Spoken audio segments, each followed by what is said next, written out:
అన్నయ్య నీకు ఎంత పనున్నా ఒక్కరోజు భటుల్ని పంపించు, నువ్వు మాత్రం భోజనానికి నా ఇంటికి రా, ప్రేమతో నేను వండి పెడతానంది యమున. మన్నించి యమధర్మరాజు కార్తీక మాసంలో శుక్లపక్షంలో విధియ తిథి నాడు యమున ఇంటికి భోజనానికి వెళ్ళాడు. ఏం చెయ్యాలి అన్నయ్య వస్తే? పరమ ప్రేమతో చిన్నప్పుడు అన్నయ్య ఏం తినేవాడో, ఏదంటే ఇష్టమో ఆ మాటలు చెప్తూ కబుర్లు చెప్తూ ఇంకొంచెం తిననయా అంటూ అన్నయ్యకి ప్రేమగా వడ్డించింది. తిన్నాడు. ఏం కావాలమ్మా నీకు అని అడిగాడు. మరి దేవతా సంబంధం కదూ, వరం ఇవ్వాలి. ఆవిడ మనందరి కోసమో వరం అడిగింది.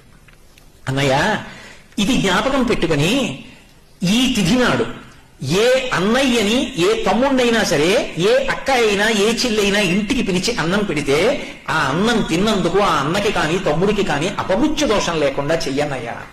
తప్పకుండా ఇస్తానమ్మా అన్నాడు. అంతేకాదమ్మా, నీలాంటి చెల్లెలు ఉన్నందుకు పొంగిపోతున్నాను, విశాల హృదయంతో అడిగావు. ఇలా పెట్టిన చెల్లికి మంగళసూత్రానికి ఇబ్బంది రాదమ్మా, సౌమాంగల్యంతో ఉంటుంది, వరం ఇస్తున్నానన్నాడు.